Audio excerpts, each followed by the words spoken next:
Welcome to Africarized, the channel that digs deep into the often overlooked corners of history. Today we're diving into a chapter so dark, it's enough to make you question everything you thought you knew about the past. We're talking about the abuse of black male slaves, but here's the twist. It wasn't just the white male slave owners dishing out the pain. White women were complicit too. They were often right there in the thick of it, sometimes proving to be even more brutal than their male counterparts. The truth paints a far more complicated picture. This is history we need to face head-on, no matter how ugly it gets. Thanks to Hostinger for hosting our website. It's one of the most affordable hosting providers globally. Plans start at just $2 per month. Use the link below to get 40% off cloud or VPS hosting. Don't miss out. Let's start with the cold, hard facts. Under the law, enslaved black men weren't people. They were property, no different from a mule or a plow.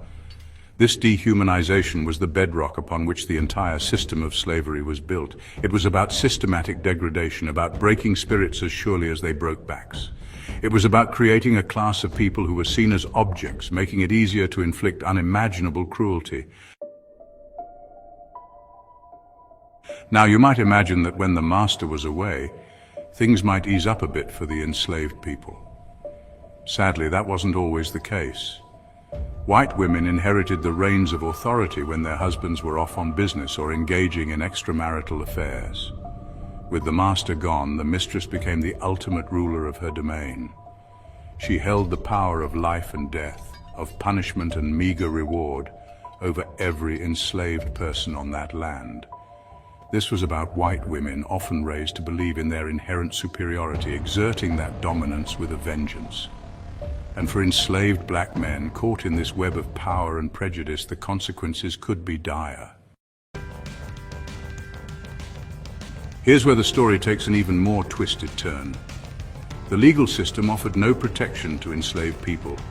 White women, shielded by their race and gender, could inflict the most horrific abuse with virtual impunity. Imagine that, a system where your suffering is not only ignored but sanctioned by the very laws that are supposed to protect you. The law saw white women as fragile, delicate creatures in need of constant protection. The very idea that a black man might be abused by a white woman was simply unthinkable. Join our YouTube membership for early video access, exclusive members-only content, personal shoutouts, special badges and emojis. Support us and enjoy these perks. Join now using the link below. Let's grow together. Now imagine you're an enslaved black man who's just been brutally whipped, starved, or worse by the mistress of the house. What recourse do you have? Where do you go to report this injustice? The answer is nowhere. You had no voice, no agency, no way to fight back against the system that held you captive. Your word against a white woman's? Don't make me laugh. To even whisper an accusation against a white woman was akin to signing your own death warrant. Their pain, their trauma was buried deep, passed down through generations in hushed whispers and knowing glances. We've talked about the power dynamics and the legal protections that shielded white women, but now let's get into the brutal reality of the abuse itself. Whippings were commonplace, often meted out for the slightest infraction or sometimes horrifyingly for no reason other than amusement. These were brutal, back-breaking lashings that could leave a man scarred for life if they survived at all. And remember, there was no such thing as cruel and unusual punishment when it came to enslaved people. But whippings were just the tip of the iceberg. White mistresses resorted to a whole arsenal of torture methods to keep their enslaved workforce in line. Starvation was a favorite tactic, denying men the sustenance they needed to survive, let alone work the fields. Sleep deprivation was another, forcing them to toil through the night, their bodies and minds pushed to the breaking point. These weren't just acts of violence, they were calculated displays of power, designed to instill terror and crush any flicker of rebellion. Now I know what you're thinking. Kelvin, where's the proof? These stories are horrific, but are they real? Well, let me introduce you to 𝐂𝐤𝐭𝐡, a former slave who lived to tell his story. In his autobiography, Hughes recounts the horrors he witnessed and endured, including the brutal treatment he received at the hands of his mistress. He describes how she would beat him regularly, her rage fueled by the slightest perceived offense. These weren't just abstract concepts. These were the lived experiences of countless men and women etched into their very being. For those who dared to resist, who fought back against their tormentors, a special kind of hell awaited. They were sent to breaking farms, places where torture wasn't a punishment, it was a way of life. The methods used were as varied as they were barbaric. Whipping so severe they could flay the skin from a man's back, starvation that drove them to madness, and psychological torment designed to break their will. But physical abuse was only part of the equation. White women were equally adept at wielding psychological weapons. Isolation was a favorite tactic, locking men away in the dark, depriving them of human contact and driving them slowly mad. Chaining was another, shackling them like animals. Their movements restricted, their dignity stripped away. Celebrate African heritage with Africarized. Explore our collection of inspired apparel, home decor and accessories. Wear pride, embrace culture and support creativity. Shop now using the link below. Now, we've all heard the stories, the whispered rumors of white male slave owners fathering children with enslaved women.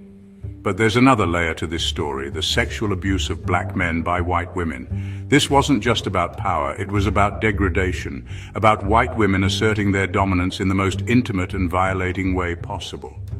It's a difficult subject to discuss, but it's a conversation that we can't afford to shy away from. Imagine the trauma, the soul-crushing weight of being forced to engage in sexual acts with your abuser, someone who holds your very life in their hands. It's a level of violation that's hard to even fathom, and for many enslaved men, it left them emotionally and psychologically scarred. The psychological toll of this kind of abuse is immeasurable, leaving invisible scars that could span generations. Now, you might think that resisting a white woman's advances would be a no-brainer, but in this twisted system, even defiance could be a death sentence. An enslaved man who dared to refuse a white woman's sexual demands could be accused of rape, a charge that could get him lynched without a second thought. It was a lose-lose situation, a horrific choice that no one should ever have to make. So why haven't we heard more about this? Why are these stories still so often relegated to the shadows? Well, folks, we're talking about a toxic cocktail of racism, sexism, and the South's obsession with maintaining a facade of gentility. It was simply unthinkable for white society to acknowledge that their Southern belles, the epitome of purity and grace, could be capable of such cruelty. So, the stories remained buried, hidden away like shameful secrets, passed down through generations in hushed tones. And what of the children born from these forced unions, these acts of violence disguised as intimacy? They were often hidden away, their very existence a threat to the carefully constructed social order of the South. Some were absorbed into the enslaved population, their heritage a source of shame and pain.